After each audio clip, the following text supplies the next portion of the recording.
नमस्कार, मेरा नाम उज्जवल सिंह है। आज के इस वीडियो लेक्चर में हम लोग 1857 की क्रांति पर चर्चा करेंगे। ऐसे तो जब से ब्रिटिश हुकूमत ने भारत में अपनी राजनीतिक प्रभुत्व स्थापित की थी, तब से छोटे बड़े पैमाने पे बहुत सारे क्रांति हो रहे थे। लेकिन 1857 की क्रांति उन सभी क्रांतियों में से एक ऐसी क्रांति थी जिसने पूरे ब्रिटिश हुकूमत की भारत में नींव हिला डाली। आइए हम लोग आगे इसके कारणों पे चर्चा करते हैं कि 1857 की क्रांति का कारण क्या है।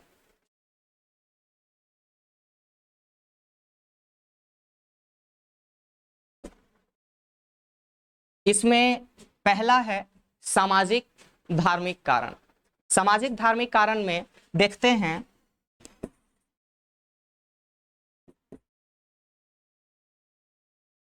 अंग्रेजों के द्वारा बाल विवाह को हटाया गया था।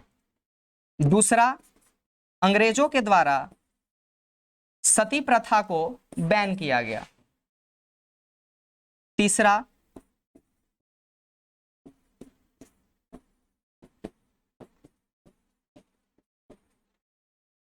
भारत में विधवा पुनर्विवाह को लीगली करार दिया गया अंग्रेजों के द्वारा।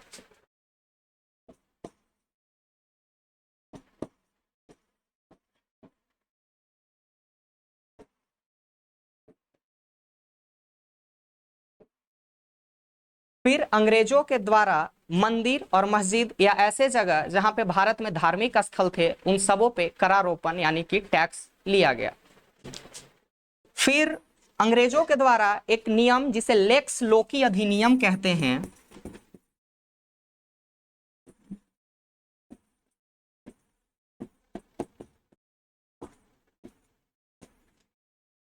ये अंग्रेजों के द्वारा लागू किया ऐसा अधिनियम था कि यदि कोई भी भारतीय क्रिश्चियन महिला से शादी करता है तो भी उसे उसके अपने संपत्ति पर अधिकार बनाए रखा जाएगा।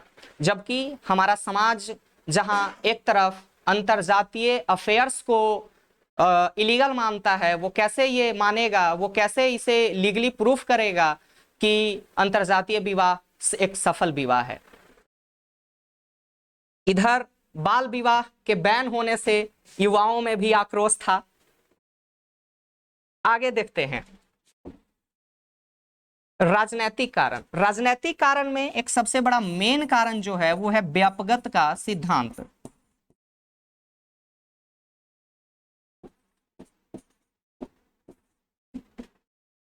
व्यापकता का सिद्धांत लॉर्ड डलहौजी के द्वारा लागू किया गया था। व्यापकता का सिद्धांत यह कहता है कि यदि किसी राजा का अपना पुत्र नहीं है तो उसके साम्राज्य को ब्रिटिश हुकूमत में मिला लिया जाएगा। इसके तहत सबसे पहले सतारा नामक राज्य को अंग्रेजों ने अपने हुकूमत में शामिल किया था। अब आगे देखते हैं आर्थिक कारण। आर्थिक कारण में सबसे पहला कारण है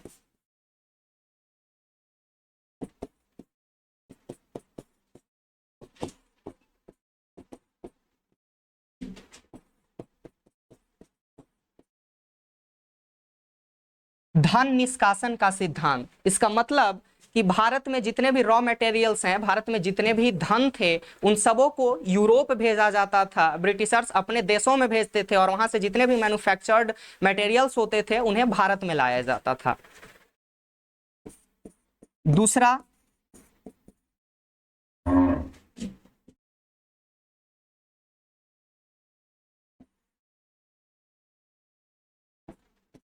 भारत में कृषि पर भारी करारोपण था। इसका मतलब यदि कोई किसान खेती करता है तो उसे भारी एकदम हैवी टैक्स देना पड़ेगा। इससे भारतीय किसानों की जो आर्थिक स्थिति थी दिन प्रतिदिन जर्जर होते जा रही थी।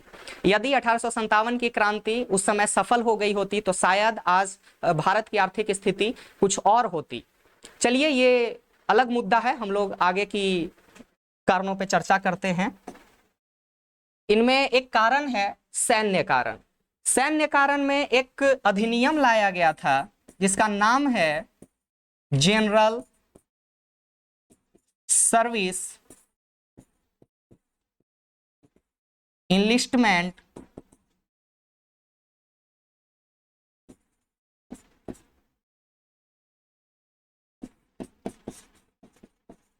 अधिनियम। ये कैनिंग के द्वारा लाया गया था। जनरल सर्विस इनलिस्टमेंट अधिनियम 1856 ये कहता है कि यदि भारतीय सैनिकों को बंगाल जैसे क्षेत्रों में डिप्लॉय किया जाता है तो जरूरत पड़ने पर उन्हें समुद्र पार दूसरे भी देशों में भेजा जाएगा। ये बात भारतीय सैनिकों के अंदर बहुत खल रही थी, क्योंकि भारतीय हिंदुओं का ऐसा मानना था कि यदि आप समुद्र पार करके किसी दूसरे देश में जाते हैं तो आपका धर्म भ्रष्ट हो जाएगा। यह जाहिर सी बात है कि किसी भी धर्म का उसके ज्योग्राफिकल एरिया से बहुत बड़ा रिलेशन होता है। एक एग्जाम्पल के तौर पे हम मानते हैं कि यदि कोई व्यक्ति हिंदू, अगर उसे कहीं और दुनिया के दूसरे देशों में डिप्लॉय किया जाएगा तो वहां का रहन सहन बिल्कुल भारत के क्लाइमेट से अलग होगा, भोजन भी क्लाइमेट पर निर्भर करता है।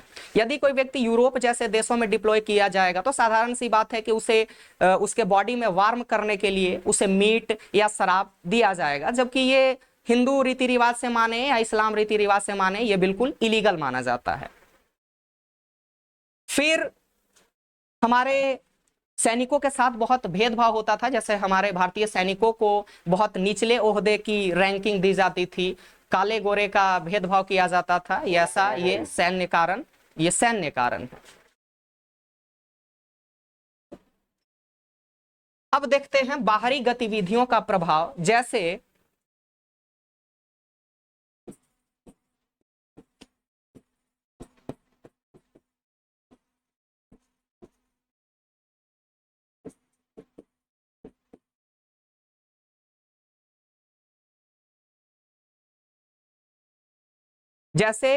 ब्रिटिशों की लड़ाई अफगान में होती है, फिर पंजाब में होती है, और इन दोनों युद्ध में ब्रिटिश को मुंह की खानी पड़ती है। इसका मतलब ब्रिटिश इस युद्ध में हार जाते हैं।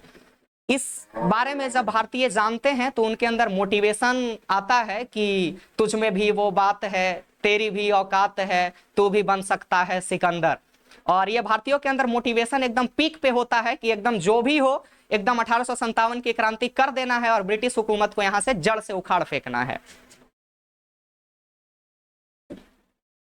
अब आते हैं तात्कालिक कारण। तात्कालिक कारण कहने का मतलब कि ऐसा क्या हुआ अचानक से जिसने उस क्रांति को अंदर एकदम ऊर्जा प्रदान कर दी, उसके अंदर फ्यूल भर दी। जैसे देखिए, कारण लड़ाइयों के जो कारण होते हैं वो बहुत पहले से चल रहे होते हैं। जैसे इमेजिन कीजिए कि हमारी जो लड़ाई है वो अपने पड़ोसी से चल रही है, तो पड़ोसी से लड़ाई बहुत पहले से चल रही होती है कि उसने मेरा घर कब्जा लिया, उसने मेरा खेत कब्जा लिया। लेकिन कुछ ऐसे तात्कालिक कारण होते हैं जिनसे एकदम लड़ाई में एकदम जो है वो लड़ाई की आग में घी डाला जाता है। जैसे पड़ोसी का बकरी जो है वो मेरा पालक चढ़ गया, ये तात्कालिक कारण है। तो तात्कालिक कारण देखते हैं कि 1857 की ऐसी क्या तात्कालिक कारण थी जिसने एकदम 1857 की क्रांति की जो आग थी उसमें घी डालने का काम किया। वेस्ट बंगाल में एक जगह पड़ता है बैरकपुर।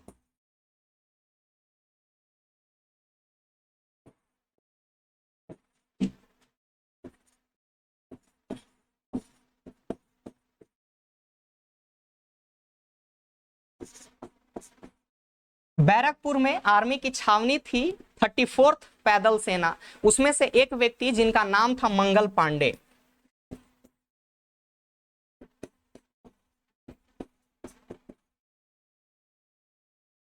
इस व्यक्ति को पता चलता है कि उस समय भारत में अंग्रेजों के द्वारा एक इनफील्ड राइफल लाया गया है। उस राइफल के जो बुलेट हैं, उस बुलेट में जो कवर हैं वो गाय और सुअर के चर्बियों से लगाए हुए हैं। हालांकि इस बात की पुष्टि नहीं हो सकी है, कभी भी किसी अंग्रेजी इतिहासकारों ने या अंग्रेजी ऑफिसर्स ने इस चीज को मानने से हमेशा इनकार किया है। लेकिन फिर भी ये बात किसी भी धर्म के लिए, यदि हिंदू धर्म के व्यक्ति हो उनके लिए गाय जो है वो हम उन्हें पवित्र माता मानते हैं, सुअर उसी प्रकार इस्लाम में हराम माना जाता है। यदि गाय और सुअर की मिश्रित चर्बी से यदि कारतूस के कवर को बनाया जाए तो ये बिल्कुल ही एकदम नाजायज होगा। सुअर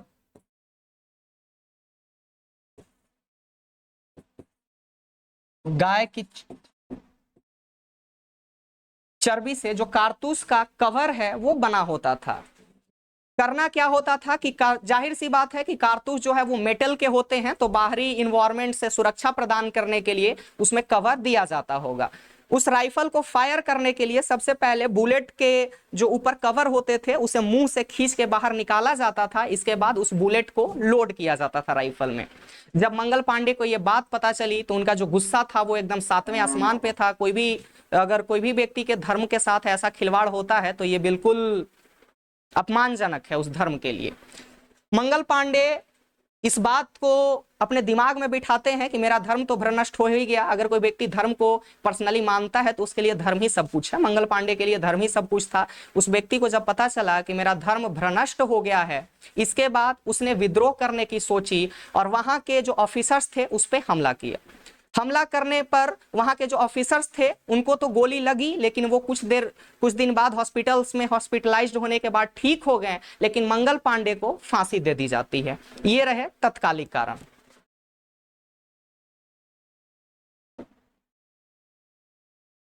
और भी कुछ र्यूमर्स बाजार में फैले हुए थे। जैसे एक र्यूमर्स ये भी था कि बाजार में जो आटा आ रहे हैं उसमें सुअर और गाय से मिश्रित हड्डी है।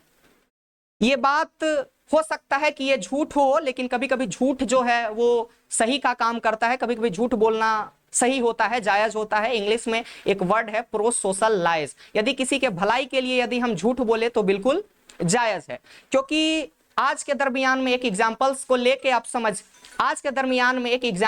लेके समझते हैं। जैसे यदि आज के जमाने में महंगाई बहुत बढ़ी हुई है, इन्फ्लेशन रेट बहुत हाई है, जीएसटी शिक्षा पे 18% लग रहा, एक भिखमंगे को, एक भिखारी को कैसे समझ में आएगा? तो उसे तो बहुत प्यार से समझाना पड़ेगा कि देखिए बाबा, अब तो पहले बीड़ी खरीदते थे 5 रुपया के, अब खरीद रहे हैं 10 रुपया के।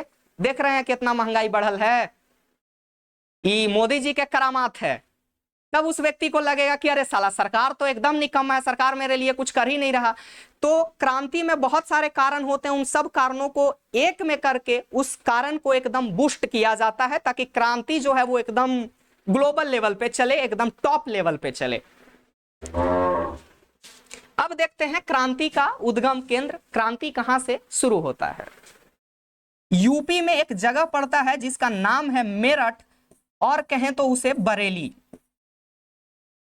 ये जो र्यूमर गाय और सुअर की चर्बी से मिश्रित जो कवर था, ये र्यूमर हर जगह फैला हुआ था, वहां भी फैला। वहां के लोगों ने भी गोली को फायर करने से मना कर दिया। ऑफिसर्स के बार बार कहने पे you have to fire it, you have to fire it, लेकिन फिर भी वहां के जो सैनिक थे उन्होंने डिनाई कर दिया। डिनाई करने की वजह से वहां लगभग 90 सैनिकों में से 85 सैनिकों को कठोर कारावास 10 वर्षों की दी गई। इससे गुस्सा होकर बाकी जो साथी थे, अपने साथी का जो उन्हें इन्फ्रिजमेंट करवाया गया, ये देखकर उनके अंदर बहुत गुस्सा बढ़ता है और वो आक्रमण करते हैं बरेली के जेल पे और उस जेल को तोड़ देते हैं, अपने साथियों को वहां से रिलीज करा के, और वो दिल्ली की तरफ कूच करते हैं।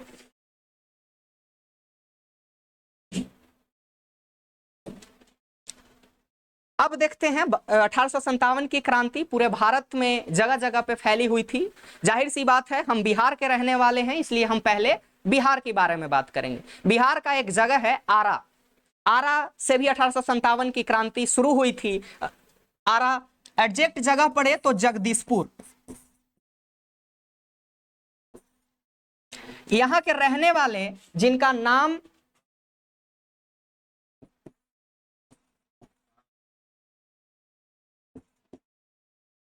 बाबू वीर कुंवर सिंह था।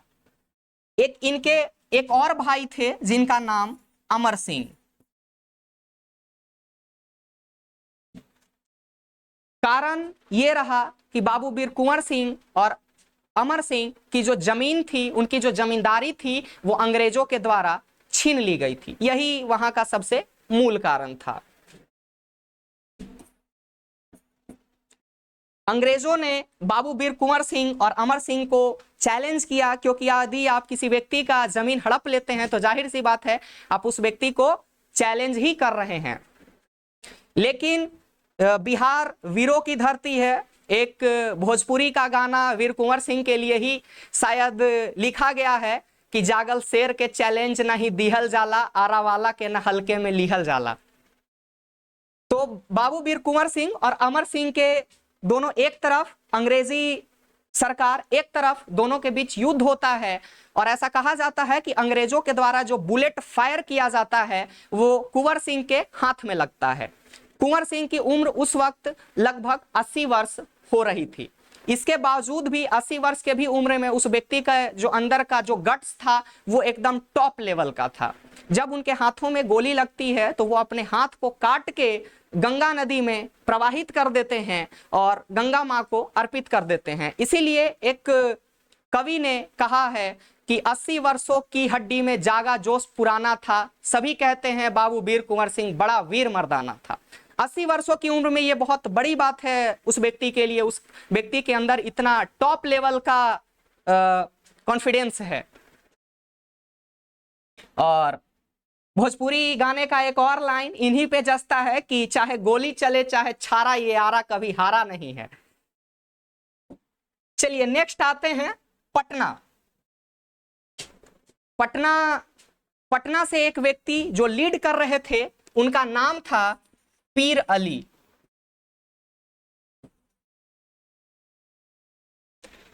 पीर अली जो थे वो एकदम मोटिवेशनल बुक, ऐसा बुक जो पढ़ने के बाद आदमी के अंदर क्रांति प्रदान कर दे, ऐसे किताबों को वो सर्कुलेट किया करते थे गुप्त रूप से। और जब लोग उस किताबों को पढ़ते थे तो उनके अंदर का जो कॉन्फिडेंस है वो एकदम बूस्ट हो जाता था।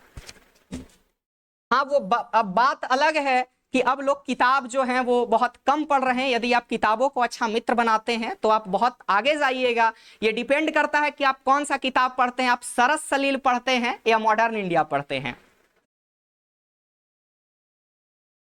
फिर आज के बहुत पहले से भी पटना के जो कुछ जगह हैं जैसे महेंद्रू, खजांची रोड, वो सब बहुत फेमस है किताबों के लिए।